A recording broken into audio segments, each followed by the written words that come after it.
You are listening to the Overwatch League Network, the podcast with Deadeye on all the Overwatch League news and information. The show with Tactical Visor on the statistics and analysis. Here are your hosts, Totally Drunk, Spider, and Slambo.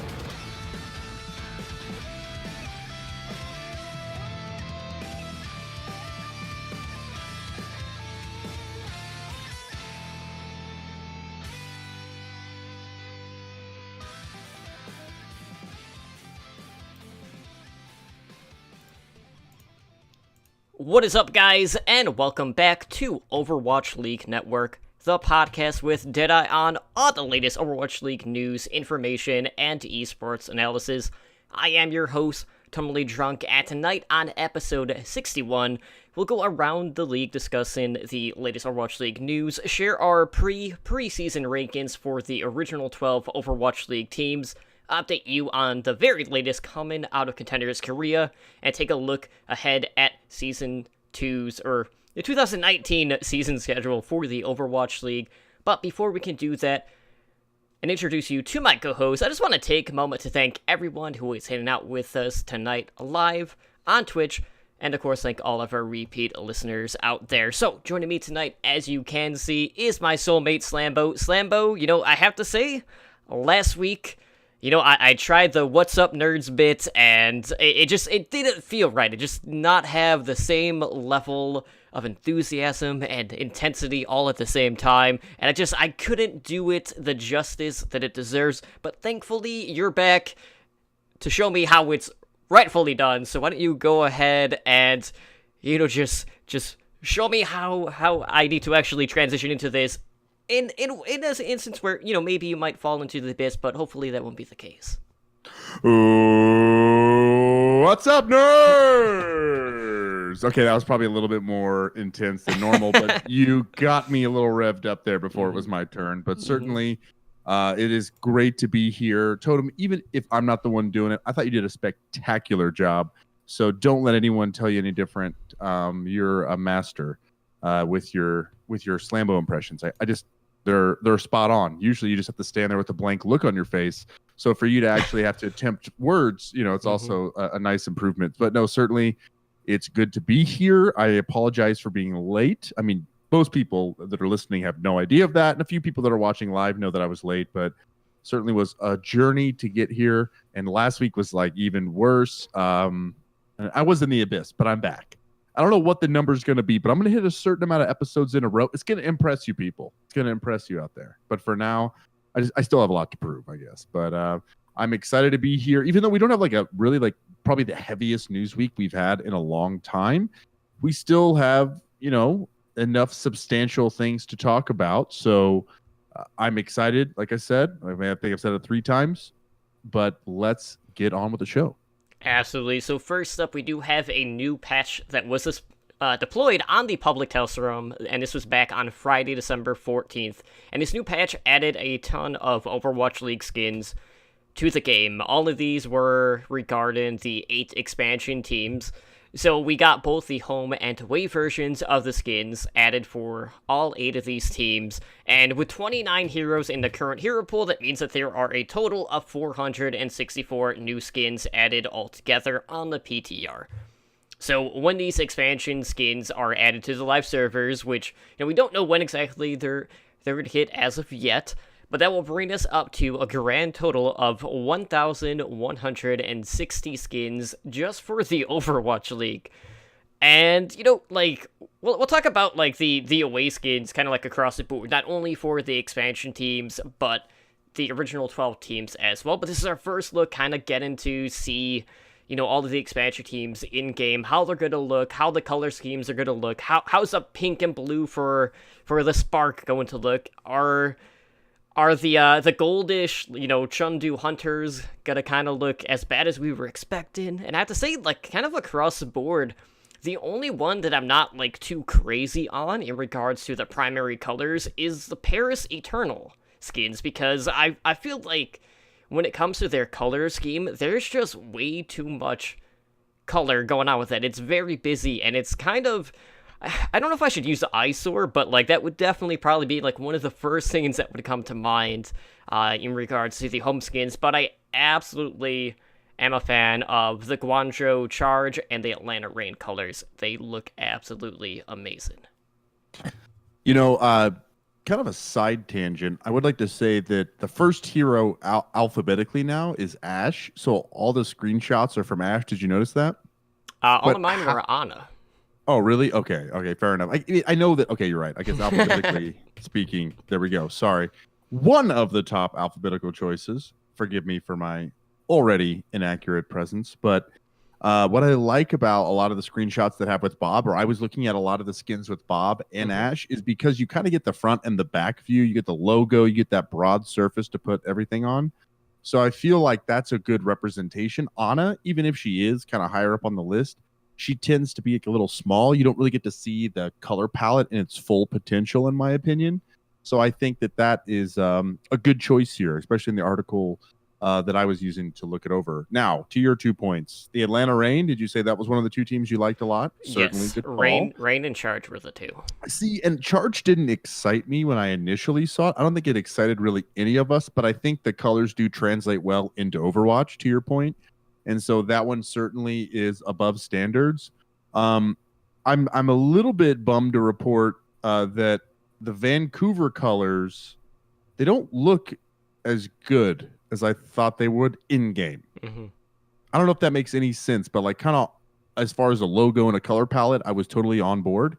But they look a little rich. Maybe the green and the blue have too strong of a contrast against each other, but there's just something that's inherently weird about the Titan skins. Is that going to affect my fandom? No. Is that going to cause me to, you know what I mean? It's like, it doesn't really matter, but it's something I note. And I think every one of us wanted the spark to be to translate well, and I think it did. I think the pink is looks great. But Totem, did you see like Diva's spark skin? It just looks like Diva. It just looks like Diva. You know what I mean? Like think about that pink mech. It's who she is. So that one was a bit weird. And then I think the other comment you made was on the Paris Eternal. I find like, even though it's kind of the primary color is swapped, I feel like Paris Eternal and Washington Justice are just a little close, and I understand it's a darker shade of blue and all that, but it just I don't know. I don't feel like those two teams have enough separation in the color palette. And also that rooster just looks silly. So it kind of capped off my final thoughts. I don't know why I can't get over Totem. Like all the other branding has some like intensity to it. And now in retrospect, looking at it across all the other icons, especially here with the expansion teams, I'm just not feeling the rooster. You know what the issue is though, Sambo? It's the fact that it's not wearing a beret, it doesn't have a baguette, and it's not also smoking. Like if it had, all of us have your skills. if it had even one of those three things, it would feel more at home and more true to Paris. But it doesn't. So it feels like you're not seeing the full picture there. And to your concern about like some of the colors being too close to one another, like I definitely had to take a look at Atlanta and Toronto because on paper those were two color schemes that were practically identical. And I'd say like, between the two, I do like the Atlanta one more than a Toronto. I felt like having that more silver-ish tone with Atlanta made the colors pop a bit more, as opposed to like that charcoal or like coal type, like dark gray or near black color altogether.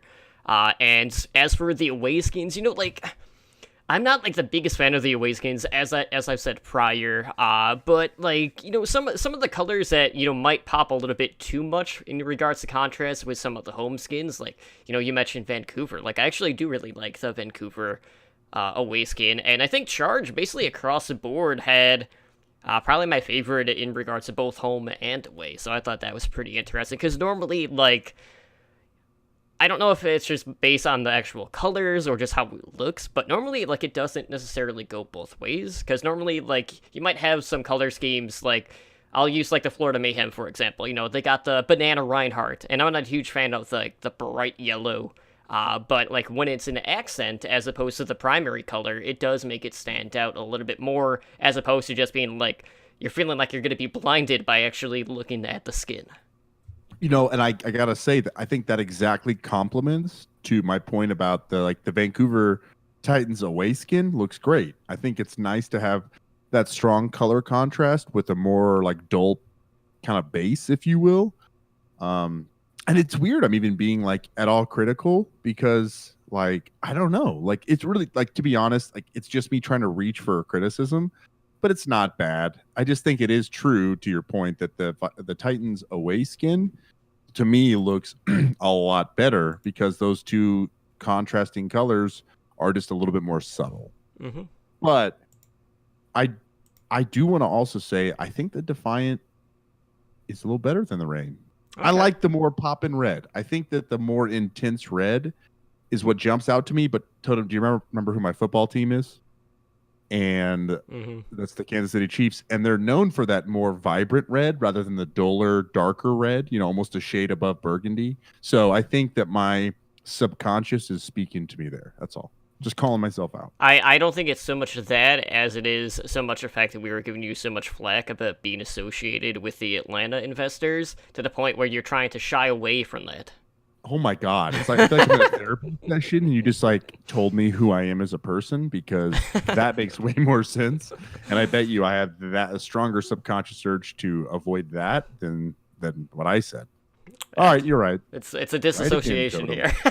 Right again, Totem. Well, that's not the only server that the away skins are on, because we also do have the original 12 teams for the Overwatch League now with the away skins on live servers, and it's actually dropped on Tuesday's patch.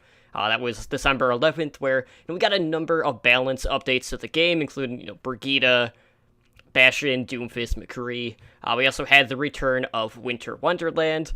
And of course, with that we have the two basic brawls that no one really likes. But we do have the Overwatch League away skins in the game for the original 12 teams, who will be ranking 1 through 12 a little bit later tonight. So when you go to purchase an Overwatch League skin now, not only will you get the home skin, but you will also get the associated away skin with that character. So you might be wondering, well, what does that mean? Like, if I already have a home skin for, like, we'll use D.Va for Soul Dynasty because, we're both soulmates, and that's by far the best one out of all of them. If you have the Soul Dynasty home skin for D.Va, you will now have the away skin for the Soul Dynasty, also for D.Va. So if you guys haven't logged in since the event, which I don't know why you'd be waiting this long, but if you haven't had time, you will notice that you have a lot more Overwatch League skins. So every home skin that you now have the away version as well.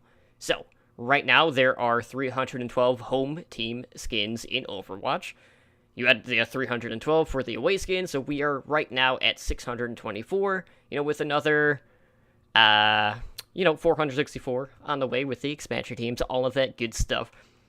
And, this is really like our first look to get to take a look at all of the new away skins in the game, and I'm a little bit conflicted with some of these. Like, I do really like the Dallas Fuel blue, but, like, when you have, like, the New York Excelsior, you also, like, kind of add red to the equation. I didn't really like that. But, like, the more base blue for the Fuel and the Fusion recolor with that, like, darker orange looks really good as well. So, like, those are the two standouts in regards to the original 12 teams that I think look the best. And I'm also a little bit biased towards the Dynasty just due to their color scheme, but it's not as good as the home version. I think that's my biggest thing here across the board is I just don't know when I'm going to use the away skins, even though it's nice to have them. It definitely saves me some of that purchasing power. But I don't know, man. I'm not a big fan of them because I feel like when I get into a game and I look at the players on my team, I can definitely see if they're using one of a particular Overwatch League team skins, and that represents, their fandom, and that can start the conversation, or that can really engage me a little bit more to like listen to my teammate because I know they're a fan of something I'm a fan of. And I feel like with the white skins, or the away skins, forgive me, is that it takes a little longer to get it. Even though the logos are there and some of the accent colors do stand out, I feel like depending on the character and the size of some of the character frames, that it becomes a bit ambiguous with those. So anyway, I don't know why I'm on this rant while I'm not a huge fan of away skins. I do agree that if I'm looking at them objectively, that the London Spitfire and the Houston Outlaws are two that look really nice. And of course, anything Soul Dynasty, I feel like looks the best to me, but I'm trying to avoid saying that because you already did. And that's our team and we're soulmates, hashtag soulmates. Yeah, so I think this is great that they're now like pretty much a part of the collection. So as soon as I buy a home skin, I get the away skin.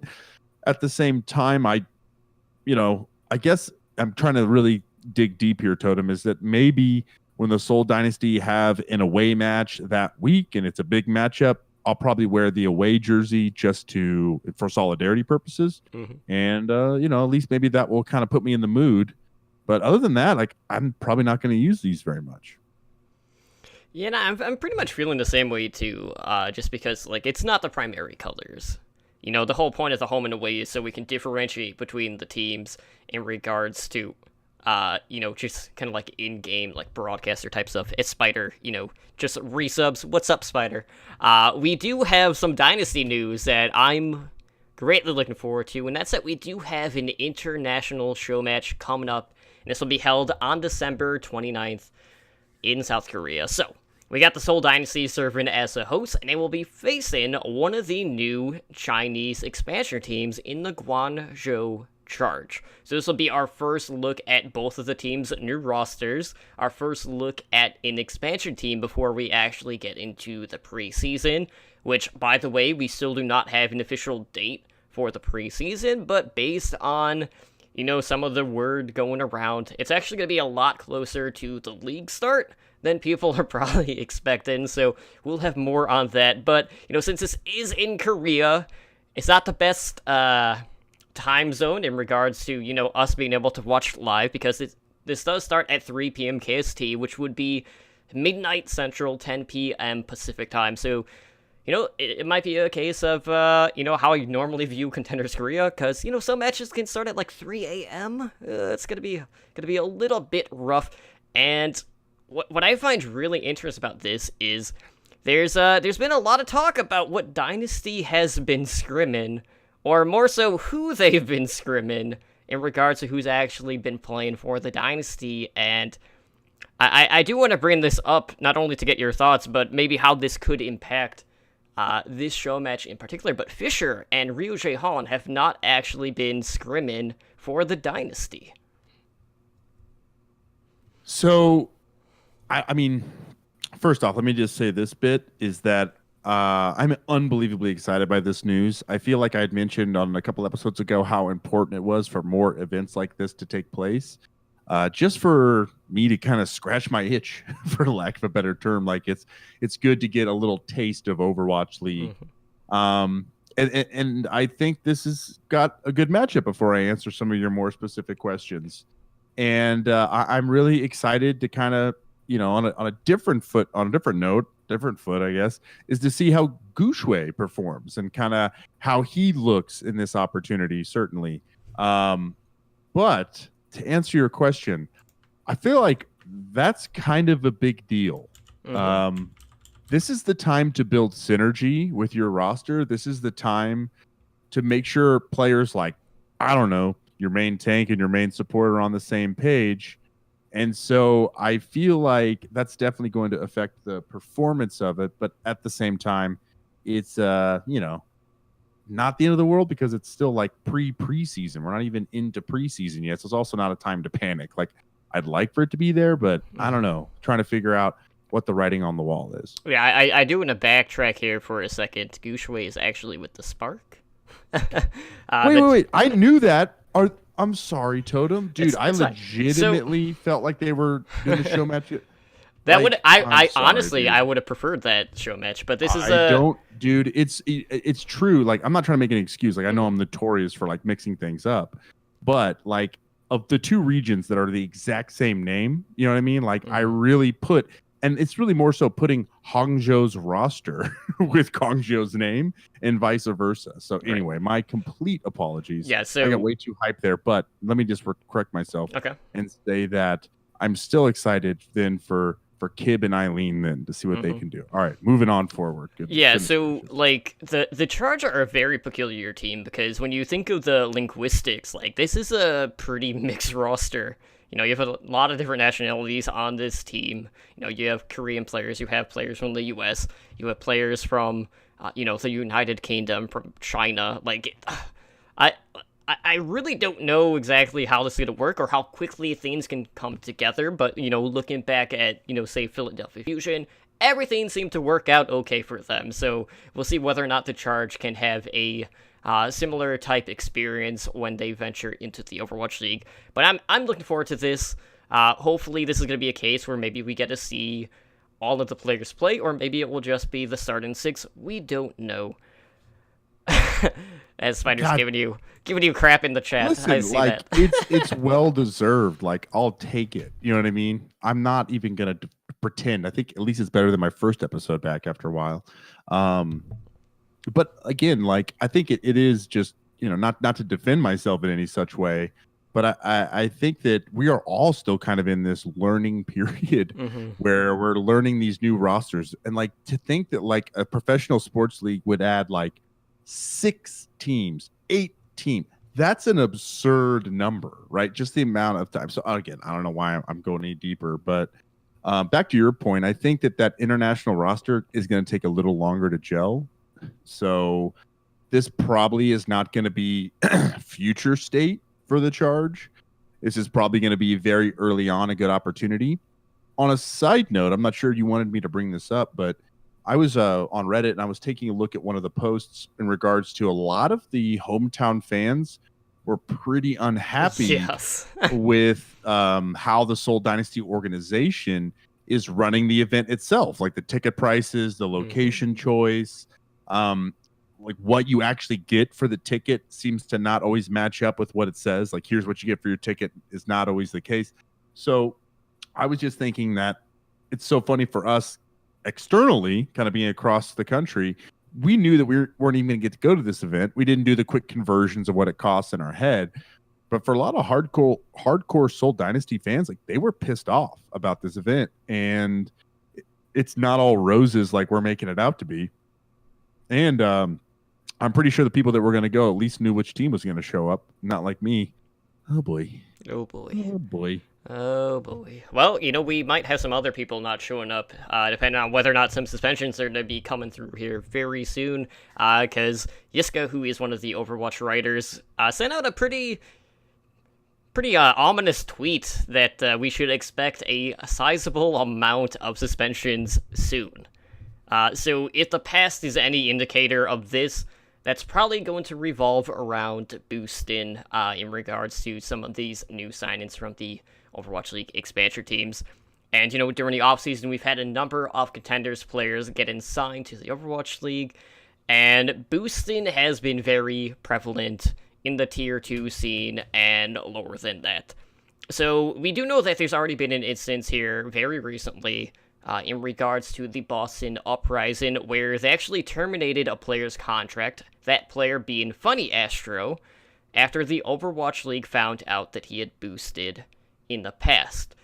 And, there was like another headline here very recently that I also wanted to bring up too, that kind of like revolves around Korea, just because it was a recent amendment that was passed in Korea's National Assembly that can actually charge players found guilty of boosting with a 2-year suspended prison sentence and a fine of up to $18,000.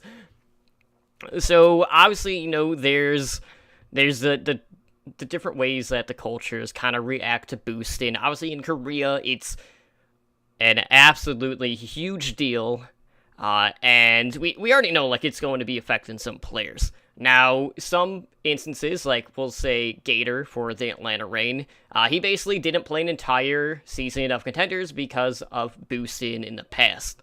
Now, I don't know if that means that the Overwatch League is going to still suspend him for that, because it wasn't handed down from, the Overwatch League itself, or if they're going to kind of give him a pass because he already didn't play for an entire season. That remains to be seen, but the Fran is also a kind of a question mark. And, this isn't the first time this is going to happen, because we saw it happen in Season 1 for Sato from the Philadelphia Fusion. He was suspended 30 games. Same with OG from the Dallas Field for 4 games. So, it's really... I'm really curious to see, just how many teams is this going to impact, and what's going to happen if, one of these teams that doesn't have a huge roster has multiple suspensions, and maybe they get to the point where there's a small chance that they might not even be able to field 6 players. What would happen in that situation? I don't know. Yeah, I mean, I don't know either. I'm actually completely perplexed by. Okay, let me say it this way, Totem. I don't know if I should either expect the biggest, most intense ban wave we've seen, or if this is going to be a bit, this kind of warning we're getting is just going to be not that big of an impact. But either way, I'm super fascinated to kind of look at the individual impact that, even though we're looking at these rosters kind of holistically and saying, oh, here's the moves, here's the additions and subtractions per roster, here's how we think these groups might synergize. If you take one key piece out of some of these rosters, it completely changes their preparation. It completely changes the matchups. It completely changes the hero rosters. And you think about a crucial role like main tank or kind of your main support player. These are really staggering implications. So I know I'm not answering your question directly, but I just feel like, depending on the scope of the bans that we're going to see, this may be, again, really not as big of a deal as we thought it was. Yiska might just be pumping this up, hyping it up a little bit. A sizable amount was the words that were chosen. We don't really know what that means, sizable amount. It's not even a few or many or some, right. It's even kind of a little weird there. 3 or 4, that's a sizable amount, but that has, I think, 3 or 4 players going through any form of suspension has an impact, especially with now 7 games to kind of strike your stage record. I don't know. I feel like that's going to be pretty intense. BQB from Florida Mayhem would also be another one too, because he was promoting boost-in services, and I know at one point he got suspended from the organization X6 Gaming. So, that could be another person that might be on this list whenever these suspensions do drop. So who knows? It might be 1, it might be 20. Who knows? It could be any number of things. So we'll have to kind of see how big the scope is as we get a little bit closer. But we'll probably be hearing things at some point fairly soon. I can't imagine they'd wait too long. It might be a little bit closer to the preseason, obviously. So, maybe mid-January, I would probably expect a little bit more in regards to this. That way, teams can start to prepare accordingly. But anyways, this week we have, we've actually ranked the original 12 Overwatch League teams. These are the teams that competed back in Season 1. Last week we did the expansion team ranks. You can find that on our Discord, or also, in the audio or in the Twitch VOD from this past week. And this week, we're doing the 12 original teams. So, Slambo, I'm going to start with the 12 through 7 slots, and then you can take over the top 6. Okie dokie. So, just like last week, we took all of the network hosts. So we got Slambo, myself, Spider, Adenar from Heroes Never Gonna Die, and Ren, who did the back cap with me, which was our tier 2 show at the time. And then we average out, the rank, and then we determine it based on what that average was to get these rankings. And again, this is preseason, just our initial thoughts, and obviously, this is going to change after the preseason. But coming in at number 12, we were pretty unanimous on the 12 slot, and that was the Florida Mayhem, who had an average rank of 11.8. So, while I feel like we all agree that the Mayhem improved to an extent, there's still a lot of question marks around that team, so it's not looking too good so far. At 11, we have Boston Uprising, and that was with an average of 11. We were all on the same page with that one. Coming at number 10, we have the Los Angeles Valiant. with an average of 10.2. And, this is one of the teams that was the hardest to rank because they lost soon. And I think, like, across the board, a lot of the other teams made bigger moves or bigger sign-ins. And the Valiant really didn't have a busy window for the off season, so they're coming in a little bit lower than what some people might expect. At number 9, we have the Houston Outlaws, who had an average of 8.6. So again, Houston, they went out, they got Dante, so they fixed their tracer problem. So now it's just a matter of whether or not this is still going to be a patch by patch type team where maybe it'll be really good one patch and then really mediocre to average the next patch. I don't know, but sorry, Mel, like they're number 9, and you're probably not gonna be too happy about that. You'll have to deal with it. Coming in at number 8, we have the Shanghai Dragons, or Chengdu Dranthera, depending on what you want to call them. They had an average of 8.4, so very close to the Outlaws. And then at number 7, we have the San Francisco Shock with an average of 6.6, which, what I found interesting about this, Lambo, is that out of all of the hosts, despite my ramblings about the Shock, I placed them the highest. That sounds like something you might do. But anyways, you're a crazy person, Totem. I might be, except for my bitterness towards Sinatra. That's not out of craziness, but Slambo, no, that's... we have our top 6, so why don't you start off with the 6th spot and work your way up? Starting with number 6, we do have the Dallas Fuel, and they ended up with a 6.4 rating, so pretty in line with where we think they should be. This team truly represents inconsistency. I believe in season 1 there was just a myriad of issues from the roster to the coaching staff, all perceived probably, but either way, they had like a really busy season. Like they didn't even wait for the off season to really make a lot of their changes, but they still maintain a lot of that core roster, and they add a couple of new faces to the team, closer RCK, Zachary. So definitely a team with a lot of experience in Overwatch League, and a team we expect it to be in the thick of things, especially with the momentum they had coming out of stage 4. From there, moving up the list, we go next to the Seoul Dynasty. I mean, at number 5, I couldn't be happier to see them there. It looks like we all pretty much agree of where they are.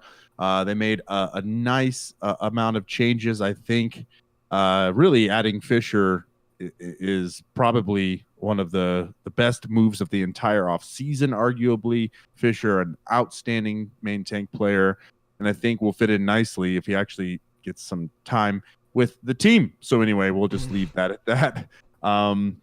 Moving up there to number 4, we have the Philadelphia Fusion, a team that has had its share of success. It really I think overperformed expectations in season 1 of Overwatch League. They've pretty much kept their expectations. They pretty much ended last season expectation-wise where they start this season. We have them in the number 4 spot. So we feel like they're definitely one of those teams that are in there. They're kind of scrapping for the potential. I would just say I don't want to go as far to say season playoffs, but definitely a team I think we'll expect to see in the season playoffs.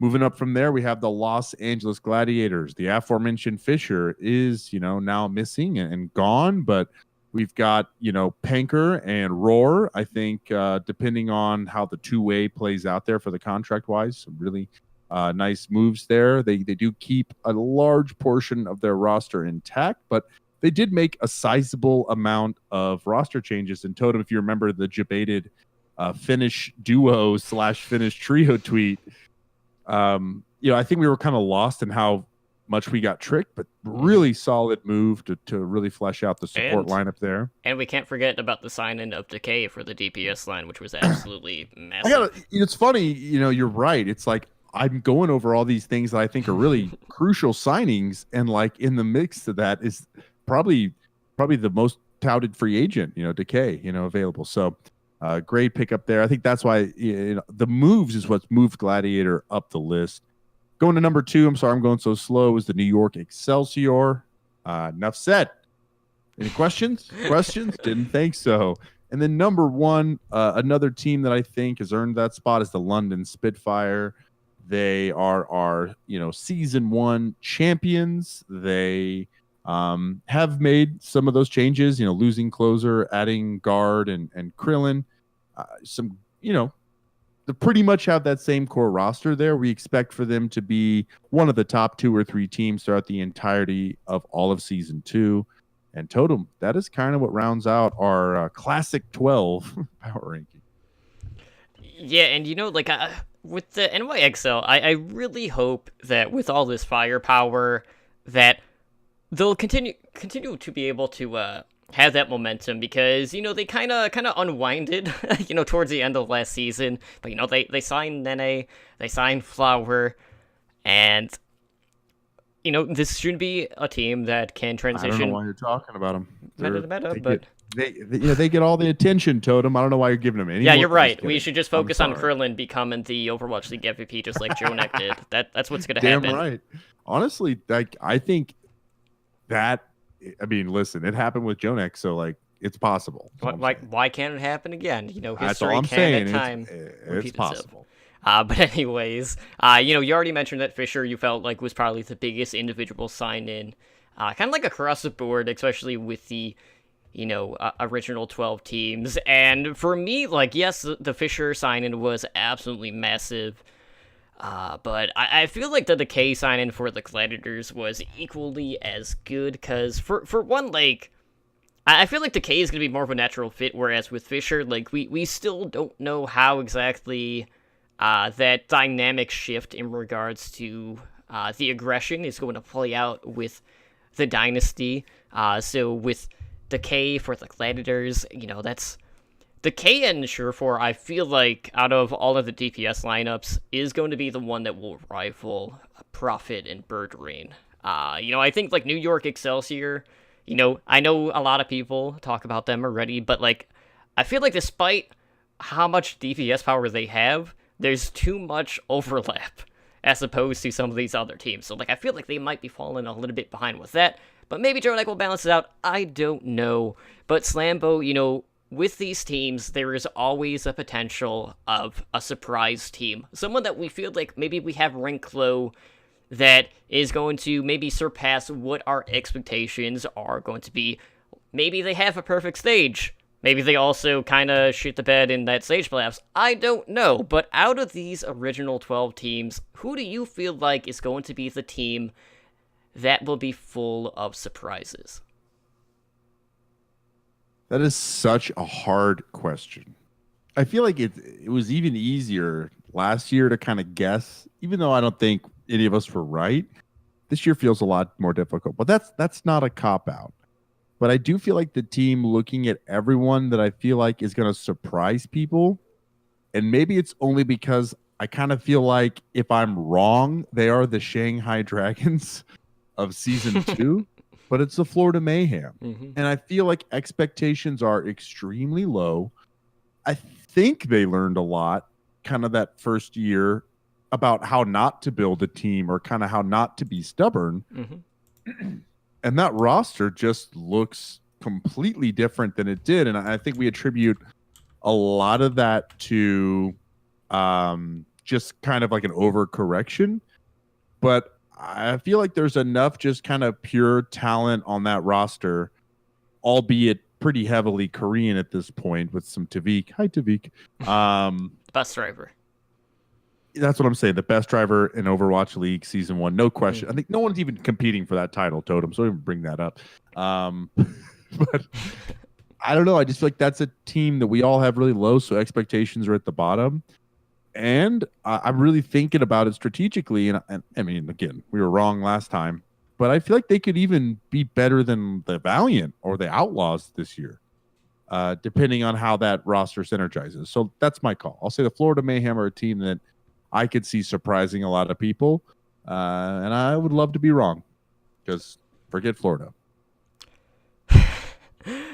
For me, I'm going to go with the LA Valiant here. I feel like, yes, I got rid of Soon, But they still have a lot of options in regards to the DPS. Now, I know I have been very vocal about KSF, and I'm still going to be vocal about him. He's not the one that I feel like is going to be the one to step up for this team, but they still have that tank lineup. They have Space, they have Fate, and that's going to be a very hard front line to actually beat. I feel like Kareev is probably going to be the backbone in regards to the flex, because like, if I'm going to put a DPS duo together, it's probably going to be Agilities and Kareev on this team. You know, you got the flashiness of Agilities, who at times might be Agile Lights, depending on if he's, doing too many NA ults, but that's besides the point. Or Canada ults. Well, technically it's NA. I don't care. Whatever. But a lot of people are just looking at, like, the soon departure as, like, the nail in the coffin for the Valiant. And I feel like, while it is a blow to this team, a lot of the other components of this team is still intact, so maybe it won't be as big of an impact as a lot of people are expecting it to be. So, like, I feel like, yes, we have them with an average of 10.2 in that 10 slot, but this is definitely a team that, based on, their front line and their back line, that has had a level of consistency that they should be able to, in theory, be more towards the middle of the pack, but who knows? I'm hoping that KSF at some point is going to have a better showing. He definitely had a rough go of it in Season 1. But Agilities has been kind of the person that's been putting his nose to the grindstone, to the point where, there were moments where we didn't really get to see him, and then when he did come back, he was popping off. So I'm feeling pretty good about the Valiant, but I'm also feeling good about a lot of the other teams making more impactful moves. Here's what I'll say is just, do you remember how kind of close things were near the bottom? Mm-hmm. I know Shanghai had like this anchor, but like Florida wasn't that far off. And then kind of I felt like from like 8 to 12 all last year, regardless of record, all of those teams were fairly close. So I feel like maybe that median range extends a little bit up and down. So maybe there's 5 or 6 teams, but I definitely feel like Valiant is going to be one of those like 6 or 7 teams that makes up like the bottom quadrant of it, but they're still like fluid within it. Like they'll kind of go up and be like, oh, we're almost in the middle, and then they'll kind of drift back down. And that's not a bad thing. It's just kind of, I think the nature of this league is that there's going to be 5 or 6 teams that are just, dominant. And then there's going to be, 4 to 5 teams that are kind of gatekeepers. And there's going to be the bottom 4 or 5 teams. Like I don't know. It just feels like that's how it is, I guess, in a lot of sports league, not particular to this one. But I'm really just trying to say Valiant is one of those teams I can kind of see floating between that middle and that bottom. And that's why and that's still like commendable. It's not a bad thing. I was just going to say, like, that's why there's that play-in tournament at the end of Stage 4 for the 7th through 12th place teams to make, or have an opportunity to make it to that end of season playoffs. So definitely something to keep an eye on. And, just even in our rankings, like, that middle of the pack for 6 and 7 was 0.2 differential. Same with the 8th and 9th slots. So I'm sure it's going to be the same case in regards to the overall map records once we do get into the season as well, which will lead us to update everyone on Contenders Korea, which has officially wrapped up week 4. We have one more week to go, and then it is playoff time. And, there were some pretty interesting things that happened this past weekend. So, Slambo, why don't you update everyone on what went down in regards to these matches? Well, Totem, I can confirm that there, in fact, were matches. On week 4, day 1, we had Team Stormquake defeat Kongdu Pantera 3-1. And then Runaway took down Blossom 3-1 as well. On day 2 of week 4, we had MVP Space defeating O2 Team 3-1. And Element Mystic defeating GC Busan Wave 4-0. Definitely going to be something we may or may not talk about here very soon. On day 3, we had Genji Esports defeat Meta Athena 4-0. And WGS Armament defeated Geekstar 3-1. As we've kind of wrapped up the end of week 4, we currently do have 2 4-0 teams, and that is Runaway Totem, I'm not surprised. And also Element Mystic, who have looked fantastic. So a runaway right now at 14-2-0. So they have not lost a map, 2 draws, and 2 losses. Yeah, yeah, 2 losses, no draws. Really 2 map losses. Forgive me. No, you know, it's funny. Just I don't know why I'm bringing this up now, but the way we have it written is like counter to how it is on Liquipedia. Whatever, who cares? And then, but either way, both teams, you know, really have won their respective matchups, and we kind of have a little bit of a race heating up at the top. And again, I mean, regardless of me reading the record wrong, Runaway is definitely kind of keeping the momentum going for that organization. You know, as we see a lot of those players move over to the Overwatch League, it is kind of nice for me to see them still scrapping it up there and being the number 2 team right now as we head into, you know, week 5 for group stage. Yeah, and it's crazy too because like going in, there were a lot of question marks because obviously this is a brand new roster. They had some pretty extensive tryouts, and you know they kind of narrowed it down like who's actually going to be on this team. And you know I honestly didn't expect them to be perfect at this point, and yet sure enough, you know they've only dropped 2 maps, and you know there were a lot of question marks. Like we had Element Mystic who were coming in with a new tank line.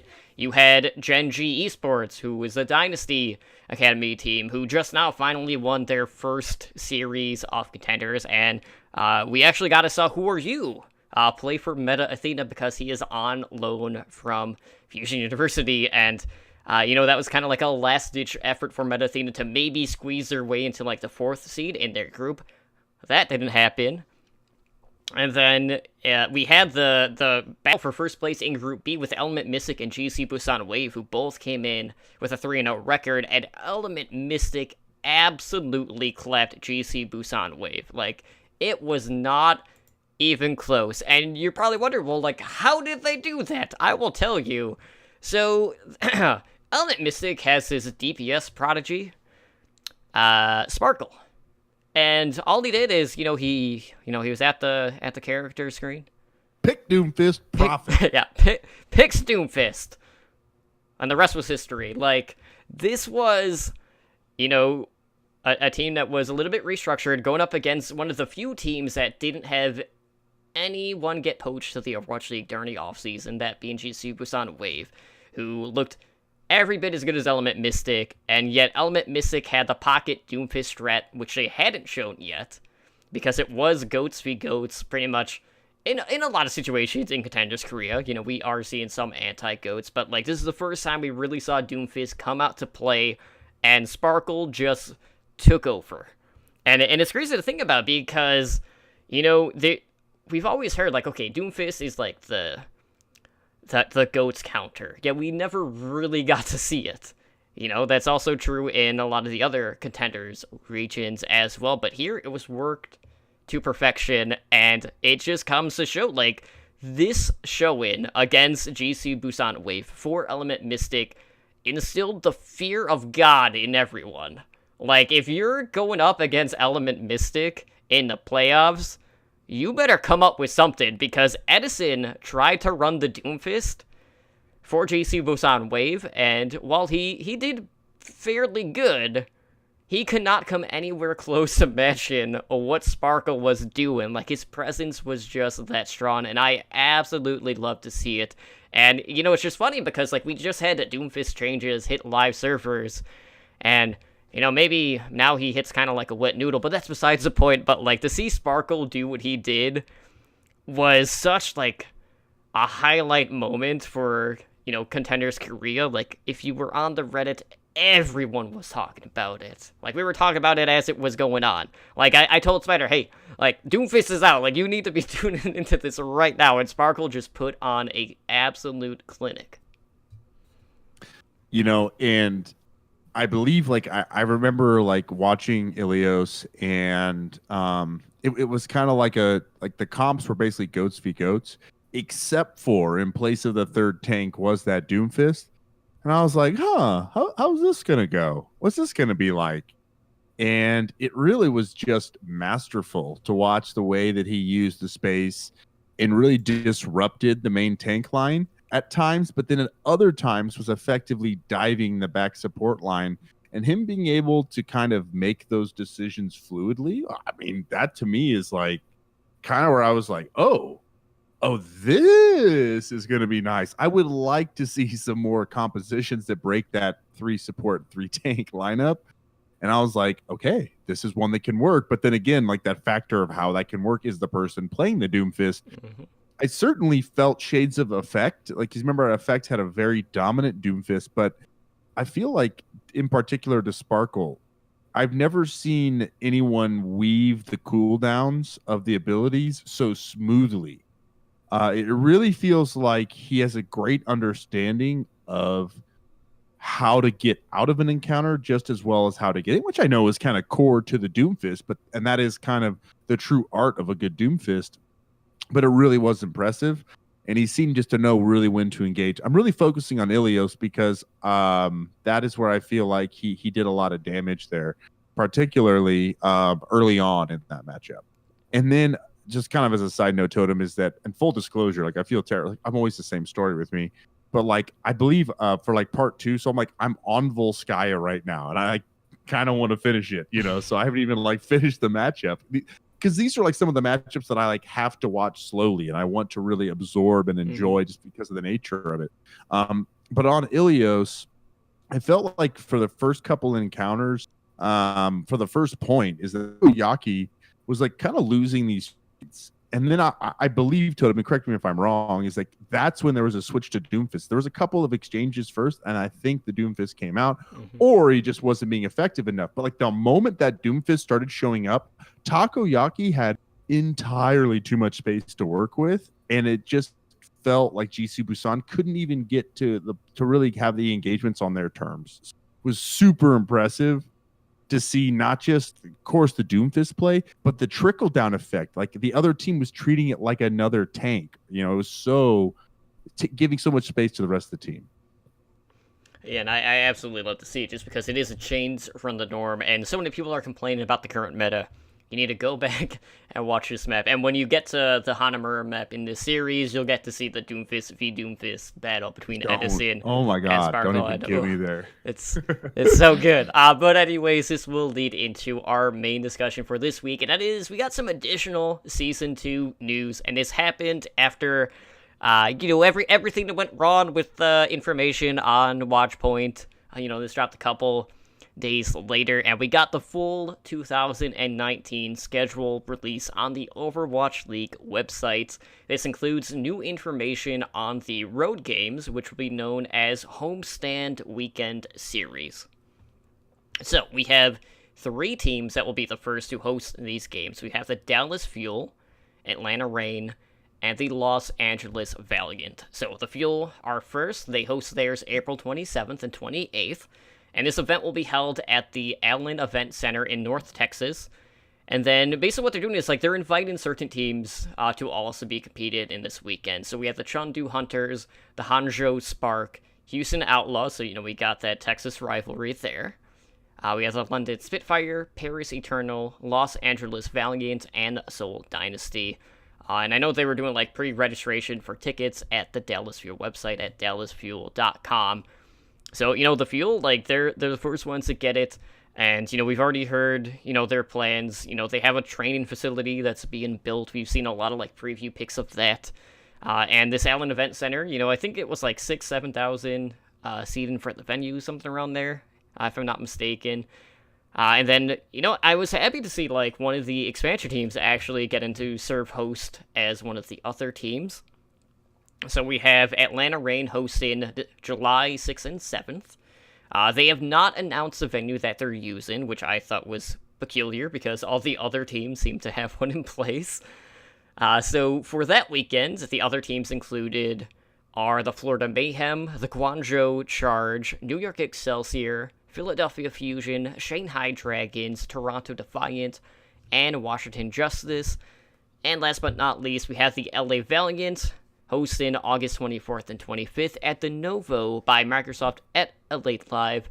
And they will host the Atlanta Reign, Boston Uprising, Dallas Fuel, Hanjo Spark. See, I almost did what you did. Jeez. No, listen, It was mixing going up to a happen. name and me mixing up a roster, totally different levels of mess up. All right, don't even try to pretend like you're as bad as me. Well, we're just gonna rewind. So, Atlanta Reign, Boston Uprising, Dallas Fuel, Hanjo Spark. See, if I said Fingerbane Ed, that would not have happened. I guarantee it. Yeah, it's true. Yeah, definitely. The Los Angeles Gladiators, New York Excelsior, Vancouver Titans, San Francisco Shock, and Shanghai Dragons.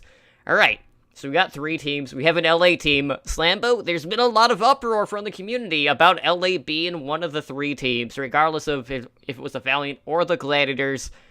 I need to know where you stand with this. Are you upset that despite everything being based in LA at Blizzard Los Angeles, that the Valiant are hosting one of these first homestand weekends? Oh, no. You know why? One reason, and it's not even a troll reason. It's because they've cultivated an audience down there. And I think that it's safe to say that the Valiant or Gladiator fans have had the most opportunities to see their team in person live with the easiest and shortest dollar amount. So I think that they deserve to have a home team place. Certainly would like some diversification there, but no, it really doesn't bother me at all. And I don't really like the battle for LA really wasn't as intense of a rivalry as I wanted it to be last season. Maybe this season we start to see a little bit more like, intensity between those two. So maybe I care if one gets chosen over the other. But frankly, I think it's good to have an LA team to get some home games. Because even though it's like maybe in the same venue, we don't know yet, it still is a home game. So hopefully, it feels that way. But I think the audience and the fans deserve to feel something different, something more representative of what they've, earned down there. So it's kind of a boring answer, Totem, but I feel like it's fine with me. So the way that they were also doing these was for these homestand weekends. It was basically like in a week 5 of that stage, which I thought was pretty interesting as well. But like I know Bob was mentioning like he really wants to go to the Dallas Fuel weekend. So maybe he'll have some inside scoops when he's down there. So I want to see like how the production is going to be once Saints are taken on the road. Like we figured that it wasn't going to be a situation where we were going to have road games like 10 to 12 times this season. Like, none of us really had that mindset going in. So to start with 3 and to kind of like branch out from there, I felt like was a good start point. I'm just glad that they kind of like went with the idea that we had already talked about where, we would have host cities, and that's exactly what we're getting. So pat us on the back. Woohoo! No, pat us on the back, but real quick. So, like I had mentioned that, I think I can talk about this now. I certainly hope so. But a few weeks ago, I think I shared with you guys in like our little group chat that I actually got to meet with somebody from my company who is talking with the ownership of the Atlanta Reign about certain aspects of their business. And I had said to him, because he was like, I don't know a ton about esports and blah, blah, blah. I had said to him in the moment, I was like, oh, yeah, and eventually I think for season 3, we're going to be looking to play, games in home venues. In hindsight, he said to me, season 3, not this year? And I was like, no, not this year, not till season 3. I am now looking back at that conversation and him being confused because he probably knew about the home Atlanta games back then. Wasn't probably allowed to talk about it. When he heard me be like, no, he was like, oh, this guy doesn't know. So I think that was pretty cool that I actually got, even though he didn't tell me the truth, like I got the writing on the wall months ago for that. Pretty crazy. Absolutely crazy. But moving on, we do know that the 2019 season prize pool is going from a $3.5 million of last year to now being $5 million. And we already talked about in the past, like some of the changes for, the playoff structure where there happened that, playing tournament at the end of stage 4. So, it's like a last-ditch effort for those final 2 slots between the 7th ranked team all the way through the 12th ranked teams in the Overwatch League. And the end of season playoffs are going to actually be double elimination, which I'm excited about because, like, going all the way back to beta, pretty much every tournament, like, all the weeklies, the monthlies, whatever, more times than not, they were double elimination to the point where it felt like it was the norm. And, with the Overwatch League, they kind of shied away from that. So I'm glad, like, maybe we'll have that moment where maybe there was a huge upset, and, a team that was heavily favored, New York, might be able to, make their way back up, or maybe, like, a complete unknown. Like, let's say if they lose, maybe they can make that Cinderella type run in the lower bracket and then still find their way into the finals. So I'm excited for that extra opportunities for teams and some of the storylines that can evolve from that. So, like, what were your thoughts on, a little bit of the format change with the season playoffs?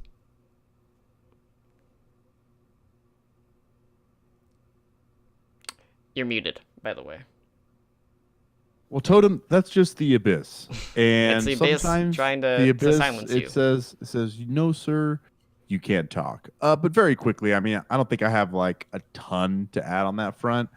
I think every change we made in that route is going to be a little bit better. I think the prize pools being a little bit larger just add to the intensity of the matchups, which hopefully translates to like a little bit better viewership for some of the end of stage playoffs. And yeah, I think that everything is really for the better. I don't think there was one change made to the scheduling or the playoff formats that really I disagreed with. I'm looking forward to teams getting a chance to kind of get to spend more time in their quote unquote home markets or more time with their families and loved one. I'm excited for the All-Star break in the middle. And so, yeah, I mean, I think everything better, more prize money, more teams in the playoffs. I mean, obviously we added more teams, so that was going to be a duh. But I just feel like the little, I mean, I don't know that we're not labeling it a wild card, but that play-in spot is definitely like a wild card type of an opportunity. So I think for all of those things, we've just made improvements to the format, so really no critiques or no angry Slambo moments right now. Just happy with it. Well, maybe that will change when it comes to the Stage 1 map pool, but it's important to note before I read off the maps that they actually extended the map pool to include 12 maps per stage. So, we got a few more options here. So, looking at Stage 1 for Control, we got Busan, Ilios, and Nepal. For hybrid maps, we have Hollywood, Kings Row, and Numbani. Assault, we have Temple of Anubis, Horizon Lunar Colony, and Volskaya Industries, with Escort being Rialto, Dorado, and Route 66. So, we've been seeing quite a bit of Busan in contenders. I'm glad to see that in the Overwatch League rotation. Not too excited about Anubis and Horizon Lunar Colony. I mean, those have just been two of my least favorite, and also it's 2CP. Like, I feel like Horizon Lunar Colony has been better since, like, the map rework that they did for it, but, like, overall, like, I'm still not a huge fan of Horizon, regardless of the changes. So, out of these maps, like, is there anything, like, maybe you're looking forward to over some of the other maps, or maybe one that you're maybe a little bit disgruntled about being in? I'm always a fan of Kings Row. I hate to be boring. I just feel like it's a really good litmus test for a lot of teams. So I'm excited to see Kings Row. I'm excited to see what the Overwatch League metas do for Busan. So certainly a map I'm interested in. And also because it's new Rialto. Not a map that I feel like is particularly favorable in any which way, but just a map that I'm excited to kind of see how it pans out. I feel like it's kind of the Junker town of this season, potentially, where it was a map that was newer at the start of season 1. We saw it all the time. I really don't want that to be the case. Please don't let that happen. But I kind of can't agree more. I think, like, I was looking at the 3 assault maps and I was saying to myself, like, it really doesn't matter what 3 maps you put in there. I'm just never going to be a fan of, like, any of them. Like, certainly it's just a game mode that it's just so unpredictable. And no matter what you do to some of the timers of the offense or the attackers or defense, it doesn't matter. It's a map with a lot of weird juju, to use that word. And I say map, it's a game mode is what I meant to say with bad juju.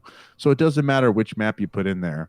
But certainly of the 3 we have, I'm most excited about Horizon Lunar Colony, and I'm least excited about Anubis. And I'm not just trying to copy you. I just feel the same way you do about that.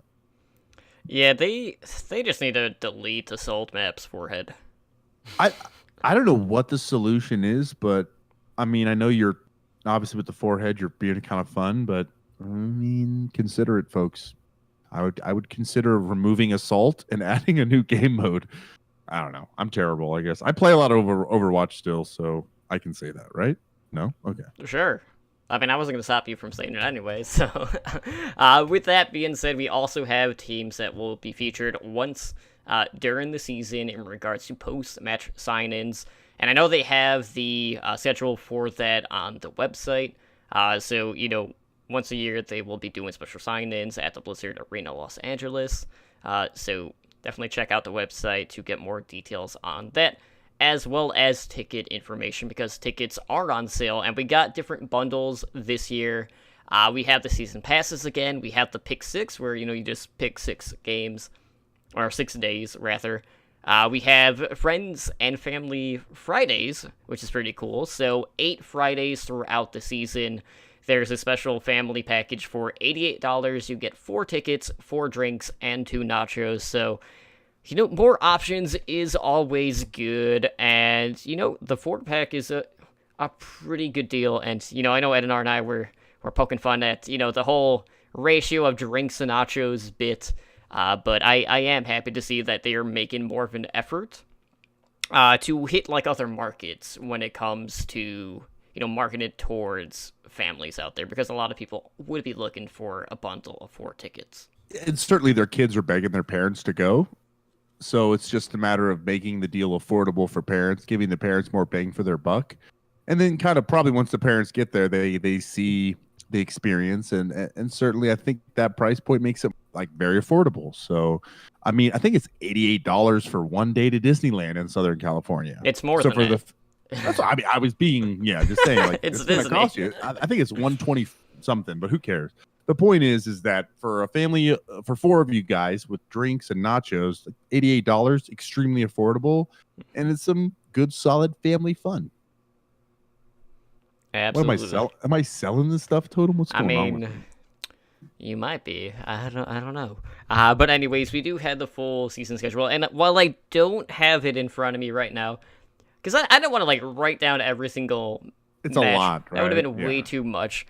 But I want to talk about individual matchups that you're most looking forward to, whether it's original 12 teams versus expansion teams, or just expansion team versus expansion team. What particular matchup are you looking forward to seeing the most? What would have the most personal investment for you?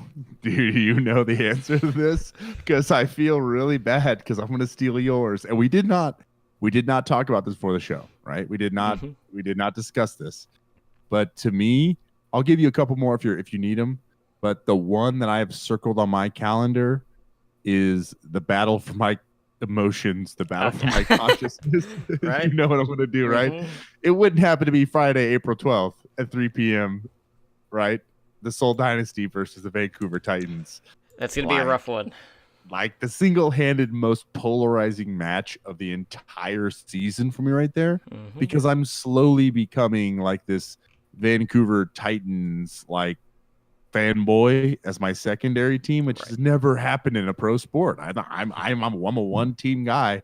I'm very confused, Totem. I'm very confused, and that game is not going to help me. But in all seriousness, I feel like it's a really good matchup. It's one of the new expansion teams, which we have high expectations for, versus a team in Seoul Dynasty that has, not necessarily lived up to its our expectations for season 1, but is a better team roster-wise going into season 2. So, I don't know, man. Stage 2, week 2, Friday, April 12th, Seoul Dynasty. I got goosebumps thinking about it.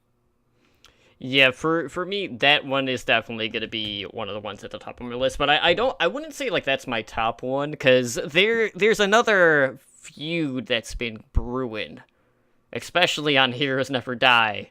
So for me, the one that's going to have the most at stake, both for betting purposes and personal investment, just because I am also a fan of this other team as well. Looking at Stage 2, Week 1, and this will be on Sunday, April 7th, we had the Vancouver Titans going up against the Hanjo Spark. So we got, my Titans going up against Ed's Spark or Fingerbane, depending on, how you want to label it. So there's going to be some stuff on the line in regards to that particular match, and I'm just looking forward to seeing that. But in regards to, other Titans matches, the other one that I really want to see is Titans versus the Shanghai Dragons, so we can get that kind of, contenders rematch between Kondu Panthera and Runaway to see if it can even live up to that epic 8-map series that they had in Contenders, which was just, by and large, one of the best series that we've seen in any Overwatch tournament to date. So, that's definitely going to be, not only a good test for Runaway, but I want to see, how good the Shandu Dranthera are going to be doing with that new look offense after just a massive restructure that Shanghai did going into Season 2. So that's definitely one that a lot of people will have eyes on. Definitely. Well, that's interesting about you and Ed. I mean, is that really a competition, though? Come on. You win. Ed, you don't stand a chance, but he's going to beat you. Whatever the sport, whatever the game, Totem wins. All right, anyway, moving on with my own insecurities. Another game I'd like to circle on the calendar, mostly because of my affection over the years for the Rogue roster, and very much have followed soon. And I think it's going to be a potential kind of revenge game, regardless of record. When the Los Angeles Valiant and the Paris Eternal meet up on Saturday, July 27th, that is a game that I would predict soon goes off. Whatever character, whatever's in meta, whatever he's feeling, Widow, Tracer, I don't know. But I have a feeling that Soon is going to play out of his mind against his former team. Again, regardless of record, I think pride is on the line. And to me, Soon is a very proud player. Very quiet, reserved player, but a proud player, and I feel like that will be a fun match to me, and the storyline will be kind of that matchup against his old team. Yeah, I do have one other game that I want to briefly touch up on, and that was actually part of the opening week, which, maybe a lot of people haven't been hyping up as much, and that is the Sunday game, which is February 17th, between the San Francisco Shock and the LA Gladiators. Now, as mentioned, the Shock are a team that a lot of us are kind of split on. There are a lot of community members out there that are putting the Shock closer to the top of the original 12 teams, and this is a team that has made some pretty massive sign-ins during the offseason. But, we all kind of feel like this is a team that hasn't kind of reached that potential yet, even in Season 1. They were waiting for certain players to be eligible to play, and then they did okay. They were basically one of those middle-of-the-road teams, and then maybe they're coming in this season with higher expectations, and then you have the Gladiators who made some pretty big changes, but they also made, I'm not going to say, improvements on the tank line, because it's too early to tell how Roar is going to do, but, across the board, they definitely bolstered that roster at key positions. So, we all feel like the Gladiators are going to be the team in California to beat.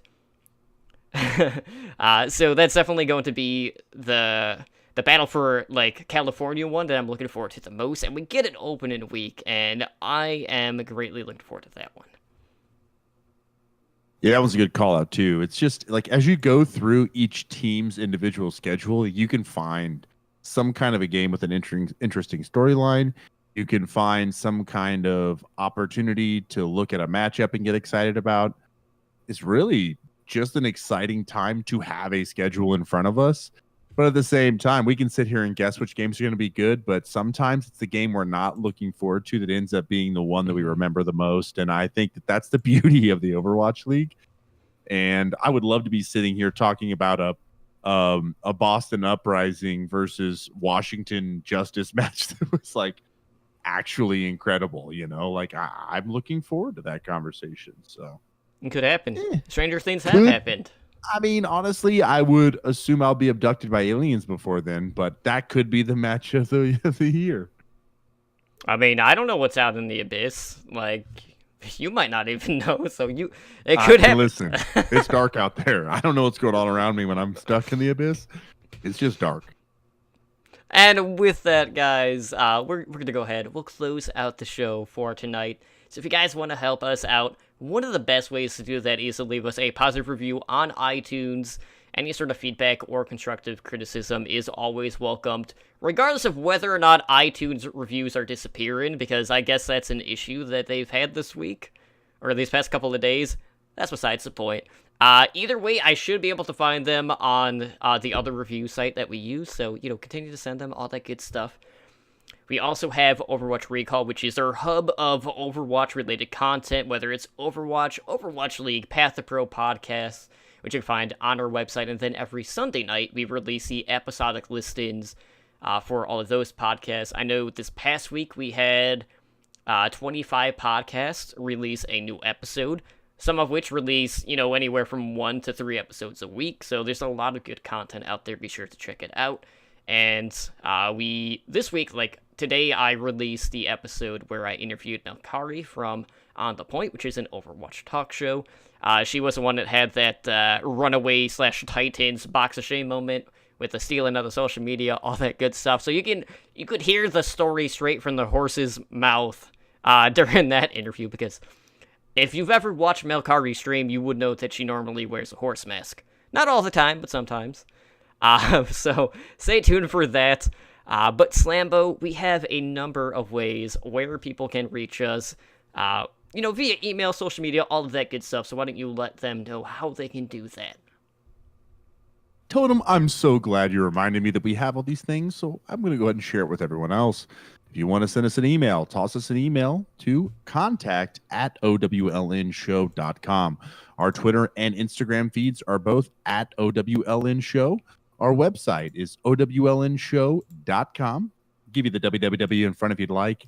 Our YouTube channel is youtube.com/c/Overwatch League Network, all written out.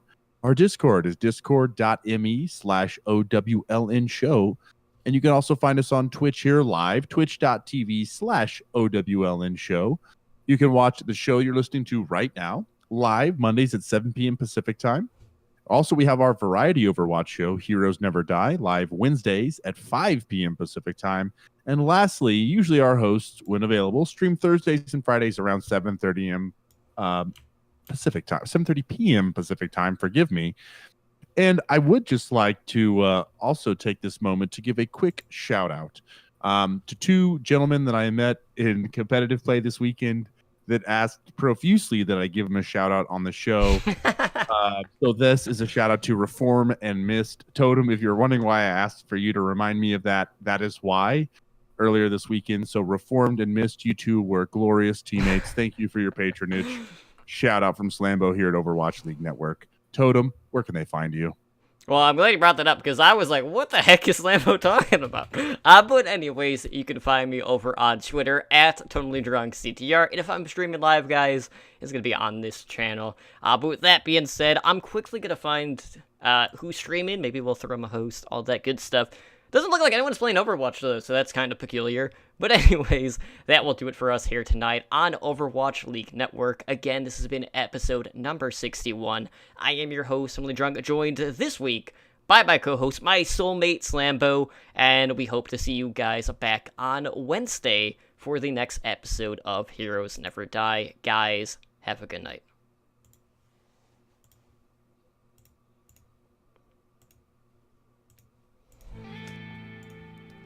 Thank you for listening to the Overwatch League Network. Be sure to follow the show on Twitter @OWLNshow. The theme music for OWLN is the main theme and victory theme guitar remix by Michael Mack.